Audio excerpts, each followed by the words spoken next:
بسم اللہ الرحمن الرحیم۔ السلام علیکم، میں ہوں اقبال سحر اور آپ دیکھ رہے ہیں ریئل نیوز ورلڈ۔ ناظرین، اس وقت ہم آپ سے اہم ترین خبر شیئر کر رہے ہیں۔ ڈیرہ اسماعیل خان میں نجی کمپنی کے قافلے پر شدت پسندوں کا حملہ، جس کے نتیجے میں 2 ملازمین اور 1 سپاہی جاں بحق ہو گیا۔ اطلاعات کے مطابق خیبر پختونخوا کے ضلع ڈیرہ اسماعیل خان کے علاقے درازندہ میں نامعلوم شدت پسندوں نے گیس اینڈ آئل کمپنی کے قافلے پر فائرنگ کر دی، جس کے نتیجے میں 2 ملازمین اور 1 سپاہی جاں بحق ہو گئے۔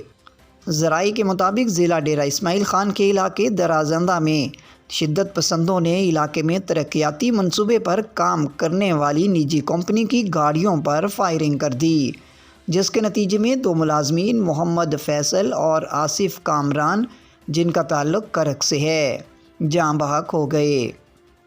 ذرائع کے مطابق پروجیکٹ کی حفاظت پر مامور سپاہی سید محمد شاہین شاہ بھی اس حملے میں جاں بحق ہو گئے۔ ریسکیو 1122 ڈیرہ اسماعیل خان کے مطابق سب ڈویژن درازندہ میں گیس ڈرلنگ کمپنی کانوائی پر حملہ کیا گیا۔ 1 اہلکار موقع پر جاں بحق جبکہ 12 زخمی ہو گئے۔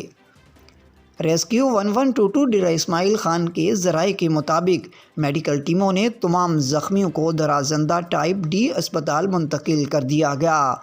2 شدید زخمیوں کو ٹائپ ڈی درازندہ سے DHQ ڈیرہ منتقل کیا گیا ہے۔ ذرائع کے مطابق علاقے میں موجود شدت پسندوں کے خاتمے کے لیے آپریشن کیا جا رہا ہے۔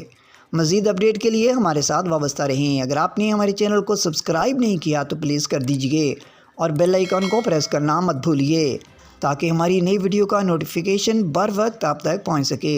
کامنٹ باکس میں اپنے خیالات کا اظہار کیجیے۔